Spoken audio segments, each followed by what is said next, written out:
آج ہم Viktor Frankl کی بہت مشہور کتاب مین سرچ فار میننگ اس کے ایک حصے پر گہرائی سے بات کر رہے ہیں۔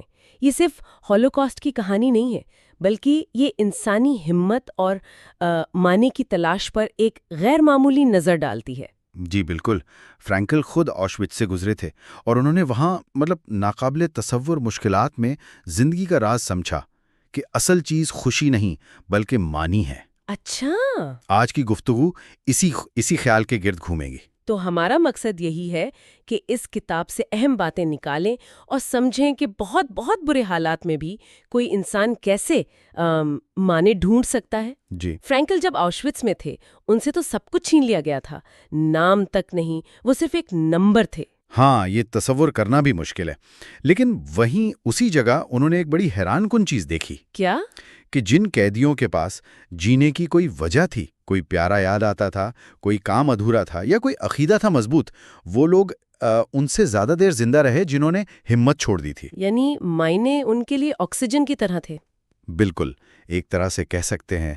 تو بنیادی بات یہ نکلی کہ ہم خوشی کے پیچھے بھاگتے ہیں، لیکن شاید خوشی تب ملتی ہے جب ہم معنی کے پیچھے جاتے ہیں۔ یہ تو بہت ہی الٹ بات لگتی ہے عام سوچ سے۔ جی، فرینکل نے پھر 3 خاص راستے بتائے معنی تک پہنچنے کے۔ اچھا، کون سے؟ پہلا، کچھ تخلیق کرنا، کوئی مقصد ہو، کوئی کام آپ کر رہے ہوں۔ جیسے کوئی آرٹ یا کوئی پروجیکٹ۔ جی۔ دوسرا، گہری محبت، کسی سے تعلق، رشتہ۔ فرینکل خود کہتے ہیں کہ انہیں اپنی بیوی کا خیال ہمت دیتا تھا۔ اور تیسرا؟ تیسرا اور شاید سب سے طاقتور، اپنا رویہ منتخب کرنا۔ تکلیف میں بھی آپ کا رد عمل کیا ہے؟ فرینکل اسے انسانی آزادیوں میں سے آخری کہتے ہیں۔ اپنا رویہ منتخب کرنا، یعنی جب باہر کچھ بھی آپ کے کنٹرول میں نہ ہو۔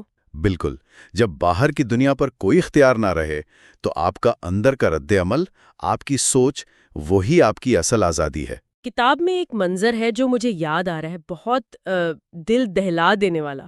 جب فرینکل شدید بھوک اور سردی میں خود کو تصور میں لیکچر دیتے ہوئے پاتے، جیسے وہ طلباء سے بات کریں جبکہ اصل میں تو لاشیں پڑی تھیں ارد گرد۔ جی، یہ ذہنی قوت کی انتہا ہے، لیکن اسی ماحول میں انہوں نے خوبصورتی بھی دیکھی۔ خوبصورتی؟ آؤشوِٹس میں؟ ہاں، یہ عجیب لگے گا، لیکن انہوں نے لکھا ہے غروب آفتاب کے منظر کے بارے میں جو خاردار تاروں سے دکھتا تھا، یا روٹی کا ایک ٹکڑا کسی کے ساتھ بانٹنا۔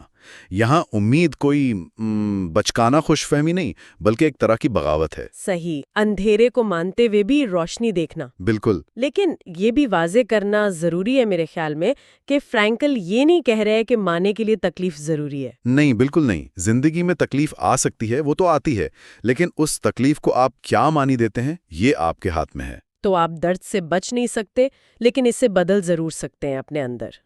درست۔ وہ جو کہتے ہیں نا، روشنی دینے کے لیے جلنا ضروری ہے، اس کا مطلب یہ نہیں کہ جلنا اچھا ہے، بلکہ یہ کہ شدید تجربات سے بھی گہری سمجھ پیدا ہو سکتی ہے۔ تو خلاصہ یہ ہوا کہ کتنے ہی برے حالات کیوں نہ ہوں، انتخاب کی آزادی پھر بھی رہتی ہے، اپنے رد عمل کا انتخاب، معنی تلاش کرنے کا انتخاب۔ جی بالکل۔